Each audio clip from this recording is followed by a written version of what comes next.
Hello, everyone, and welcome back to The Thing About Parenting.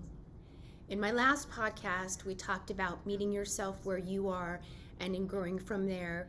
And so, with this podcast, I want to share about helping your child meet themselves where they are and also helping you meet your child where they are so they can grow from there. As a reminder, this video is for information purposes only. It is not meant to substitute or replace that of a professional. So if you, your family, or your children are in need of additional help, please seek professional help. Okay. So meeting your children where they are. You know how on airplanes they tell you to put your oxygen mask on first before you help your child or anyone else who would need help, right? Well, this podcast, Meeting Your Child Where They Are, is along the same train of thought. In order to be able to meet your child where they are, you need to be able to, as we talked about before, meet yourself where you are. That was in my last podcast, and if you haven't heard that one yet, I encourage you to listen to that one first because it will provide you with some vital information, skills, and experiences that you will need to be able to meet your child where they are. As I mentioned in my last podcast, and you will hear me say this over and over and over again, our children will follow what we do far more than what we tell them to do. We are their first model of the world. What exactly does that mean? It means that the things you say and do influence the things that they say and do. They are far more likely to copy the words and behaviors you demonstrate than what you tell them not to say or do.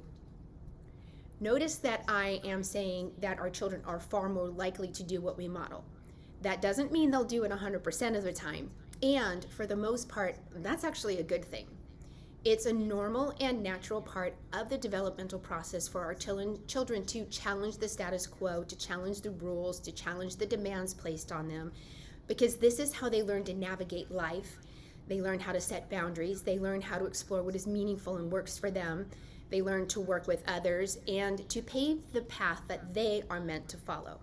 And this is something I will touch more on specifically in a future podcast. And it's also something that's going to come up as a part of several other podcasts as well. Okay, so back to the oxygen mask and meeting your children where they are. When we can follow and implement the practices of awareness, being at cause, and taking responsibility for our behaviors and choices, believing that change is possible, having grace and space for ourselves, and having grace and space for others, we model that to our children. Equally important is that consistently practicing these things creates a habit that enables us to not only catch ourselves when we get stuck in feelings, emotions, judgments, opinions, and old patterns quickly, but makes us aware when others may be doing the same. As an example, when it comes to our children, let's say our child has a hard time getting ready on time in the morning and it causes everyone to run late on school days. You get frustrated because it makes you late to work and you have to listen to your boss complain about it. As you think about that fact that you're going to be late again, you start raising your voice and you tell your children to hurry up, harping on the fact that they're going to make you late and complaining that you're going to get in trouble from your boss. In response, your child starts to get upset, tells you to leave them alone, whines, cries, or barks, "I am hurrying." This in turn frustrates you even more. And you find yourself saying, "If you could just do what I need you to do," or "What is wrong with you? Why can't you get ready on time?" or "You're going to cost me my job." And in response then, your child becomes more upset, crying more, whining more, maybe arguing with you. And then I think you can see where I'm going here, right? It's a bit like seeing a tornado spinning around and around and around, isn't it? Chances are pretty good that your child is not intentionally trying to make you or anyone else late.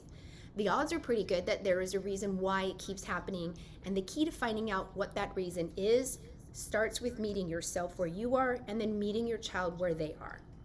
So thinking back to my last podcast on meeting yourself where you are, the first step is awareness. Take a deep breath, deep inhale, long exhale, and take a step back and observe. What is going on in the environment? What is happening that may be slowing your child down?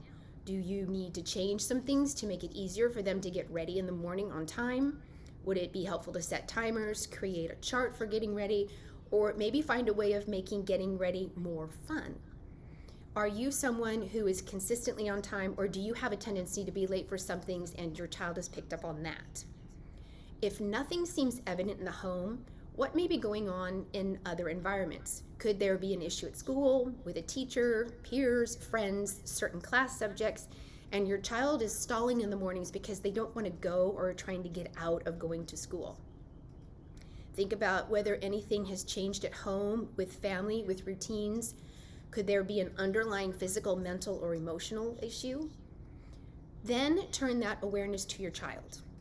Obviously, this will depend on the age of your child, but what are some ways you can help your child become aware of why they are running behind and see if they have any ideas on what can help them?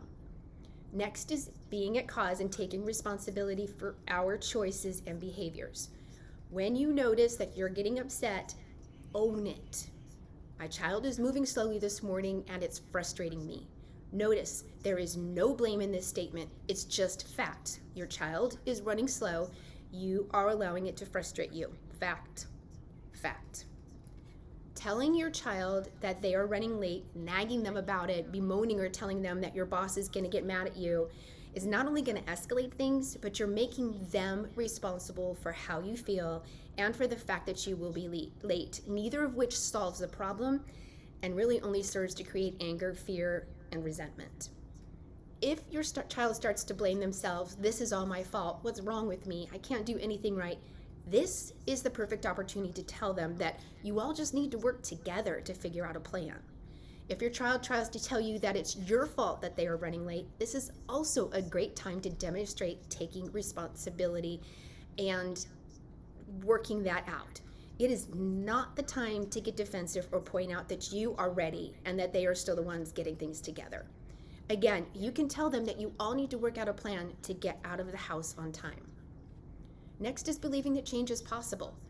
It may feel like you will never figure out how to get out of the house on time, but just as the pattern of behavior was created, so too will it take time for a new pattern to emerge. Just as it was a team to get you where you are now, it needs to be a team effort to get you to where you want to be. Now is the time to give grace and space for yourself and for your children. You may find yourself needing to do this often when you're in the process of changing patterns. It will help to remind yourself that change takes time, and just as I mentioned, it took time to get to where you are. It's going to take time to get to where you're going to. Model that for yourself and your children. As you are doing so, notice that the way that you've done things, notice the things you've done in the past. Are there things that you see that you can alter or do differently to make the mornings go more smoothly? Notice the times when you do get out on time and give everyone a high five. Notice the times when you don't get out on time and remind yourselves that you're working on it. I know this sounds long and laborious. You may be thinking, we don't have time to do all of that. I appreciate that. And it will take time in the beginning. What's also important to consider is asking yourself, how much time are you already using up doing the way you have been? And what is it costing you all emotionally? You are going to be doing something different from what you've all done and are used to doing. It's going to take time and effort. You may forget or slip up at times. Remember grace and space when this happens.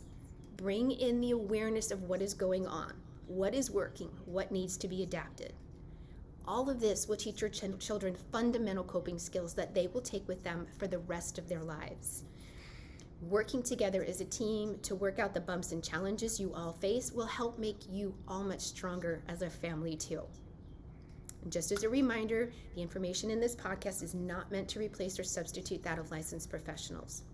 If you, your children, or your family are experiencing a crisis beyond the scope of what we share in this podcast, please seek professional help.